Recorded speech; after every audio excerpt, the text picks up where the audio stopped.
Hi everyone. The Minoans are most famously remembered as the Bronze Age naval civilization centered on Crete that dominated the trade of the Eastern and Central Mediterranean. But what happened to them after the Bronze Age? Did they survive? Did they disappear? Is there any trace of them afterwards? Well, let's have a look at the evidence. So, according to lots of sources, the end of the Minoan civilization can be dated to about 1100 BCE. So that's when the Minoans disappeared as a distinct ethnic group. However, to understand this a little bit better, we need to go back a few centuries. So in the 16th century BCE, the island of Thera, which is today Santorini, erupted in what was one of the largest, most devastating volcanic eruptions in human history. And this, obviously, devastated the Minoans. It didn't cripple them, but it did weaken them, and it made them vulnerable to attacks from the Mycenaeans. So there's evidence that shortly after the eruption of Thera, the Mycenaean Greeks started engaging in hostilities with the Minoans, and then over the next few decades, they engaged in wars with them, and then just a few decades later, by the middle of the 15th century, the Mycenaeans had invaded and conquered Crete. So that ended the era of Minoan dominance over that region of the Mediterranean. They had fallen to the Mycenaeans, and the Mycenaeans became the new rulers of Crete. But that didn't end the Minoan civilization. The Minoans continued as a distinct people. We can see this in the archaeological record. There are distinct communities of Minoans that continue to survive in Crete even after the Mycenaeans had taken over. However, they obviously were gradually becoming absorbed by the Greeks, and the Greeks were conquering more and more of Crete, eliminating the Minoan culture that existed there. And so over the next 3 centuries, we do see a very definite decline in the Minoan civilization. It limped on, but then by the end of the Bronze Age, which was just after 1200 BCE, they had almost faded out of existence, but not quite. This last phase of Minoan history is called by archaeologists Late Minoan 3C. So this phase, it lasted from about 1200 until about 1075 BCE. So that's the last phase of Minoan history, according to many sources. And many sources round this up to 1100 BCE. So you'll see that in many websites and even books that talk about the Minoans. They'll point to 1100 BCE as the date for the end of the Minoan civilization. So in other words, the civilization seems to have ended just after the Bronze Age. So that's the narrative which is often presented, but there are some serious flaws with it. So for one thing, like I mentioned, 1100 BCE is a little bit too early. In reality, Late Minoan 3C continued until it seems about 1075. But that wasn't the end of the Minoans either. We can see in the archaeological record a distinct Minoan culture continuing for some time after that. This does have its own name among archaeologists. It's called the Sub-Minoan period. So there's Sub-Minoan 1 and Sub-Minoan 2. Sub-Minoan 1, actually, this is a little bit controversial. There are some scholars who believe that this actually overlapped with Late Minoan 3C. In any case, this shows that it was very closely connected. It either overlapped with it or it followed on directly from it. But in either case, this is part of the history of the Minoans as a distinct people. The archaeology of the Sub-Minoan 1 period can be identified as Minoan material culture. Then, following on from that, and this did definitely follow, this isn't controversial, following on from that is the Sub-Minoan 2 period. So that continued until, according to some scholars, as late as 970 BCE. So we can definitely extend the history of the Minoan civilization until at least as far as about 970, or at least as far as the 10th century BCE. But we can extend it even further when we look into the details about what happened in that Late Minoan 3 period. So when we look at Late Minoan 3B and C, we find that the Minoans in that era were establishing what have been called by archaeologists refugee settlements. The idea is that they were fleeing from the Greeks. They were being pushed out of their cities. We do indeed find that by late Minoan 3b, most of the Minoan cities were abandoned, and so they created these other settlements, which generally were high up, away from the Greeks, in the late Minoan 3b period. So that's basically the 14th century BCE, in other words, when all this was happening. Now we find some minor evidence for the presence of Minoans just next to the town of Praesos in eastern Crete in this period, the late Minoan 3b period. So it appears that the Minoans had been pushed all the way over to this area, or at least some of them. And then in the following era, late Minoan 3c, which started in around 1200 BCE, we find that they established a very large refugee settlement. This isn't the only refugee settlement that they established. There were others, but this is arguably the most interesting one. So this is just next to the town of Praesos. It's about 2 kilometers away.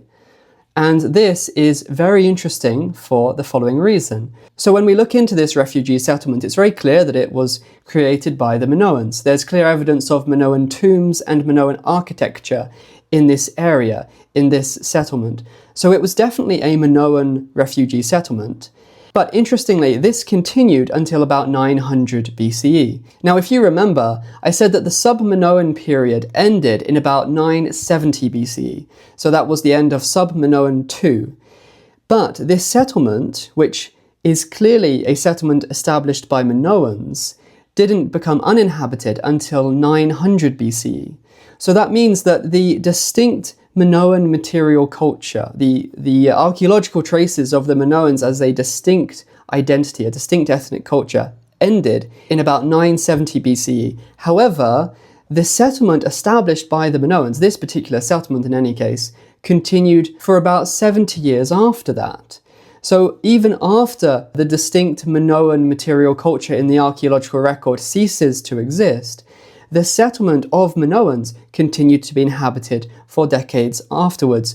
So that indicates that the Minoans had, by that time, lost their distinct material culture, the distinct elements that we can identify them with in the archaeological record. But that doesn't mean that they all just died off. They continued existing, they continued living as a apparently distinct community, even though they had lost their distinctive cultural elements. So if we take this to be a Minoan settlement, which it definitely appears to be, then that means that the Minoans as a distinct people continued until about 900 BCE. That would be when their last settlement, the last Minoan settlement, became uninhabited.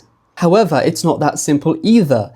When we look at the archaeological evidence at Praesos itself, which is just next to this Minoan settlement, then we find some very interesting little details. So the archaeological evidence for habitation at this Minoan settlement near Praesos and the habitation of Praesos itself don't completely overlap.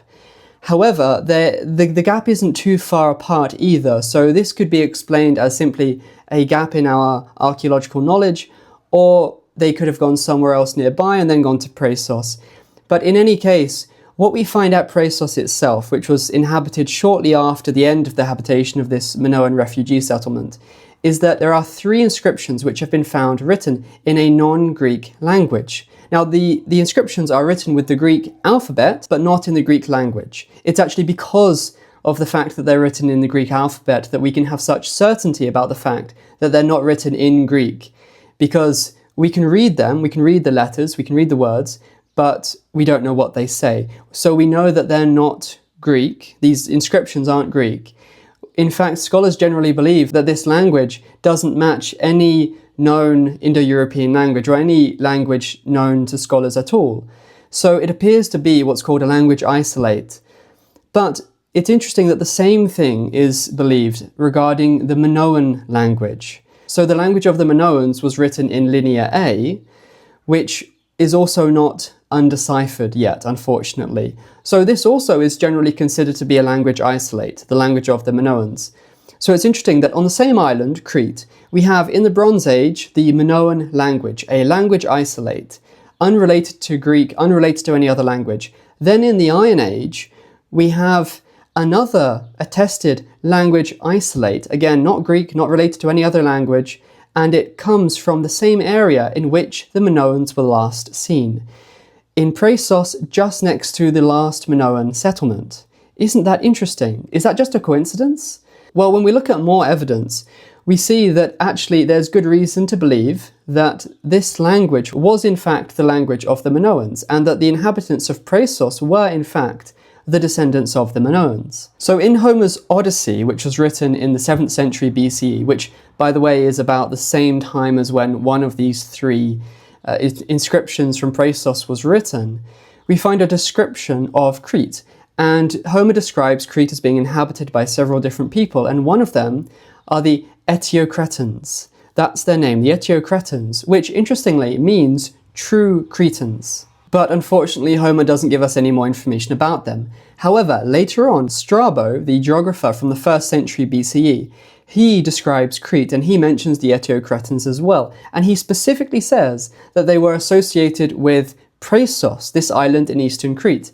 But what's even more interesting is that he even goes so far as to say that they were the native inhabitants of Crete. They were the native pre-Greek inhabitants of the island.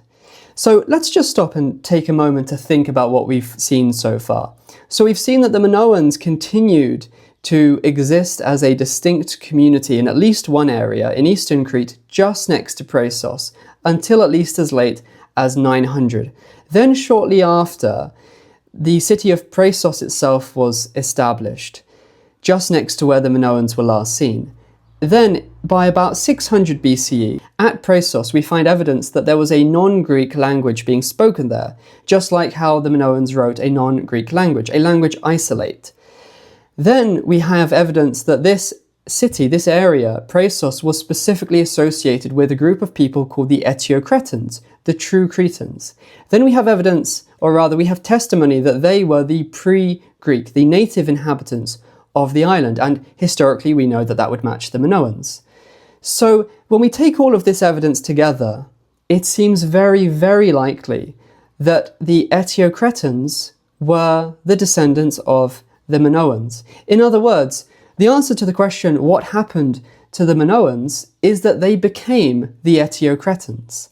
They became this community that, although they'd lost their distinct, very iconic material culture, they had preserved their language. They were still known as a distinct ethnic group, the Eteocretans, distinct from their Greek neighbours, with their own language still preserved, still being used on inscriptions, although not very much it seems, but nevertheless it wasn't dead. So the Minoans appear to have continued long past the Bronze Age, even though obviously they weren't anything like what they had been like in the Bronze Age. They weren't a powerful naval civilization. They had merely limped on, but they limped on for a very long time, many centuries after the Bronze Age. Now, if you'd like to know, was the villainous King Mark of Cornwall from the Arthurian legends a real person or not, then come back next time for my next video.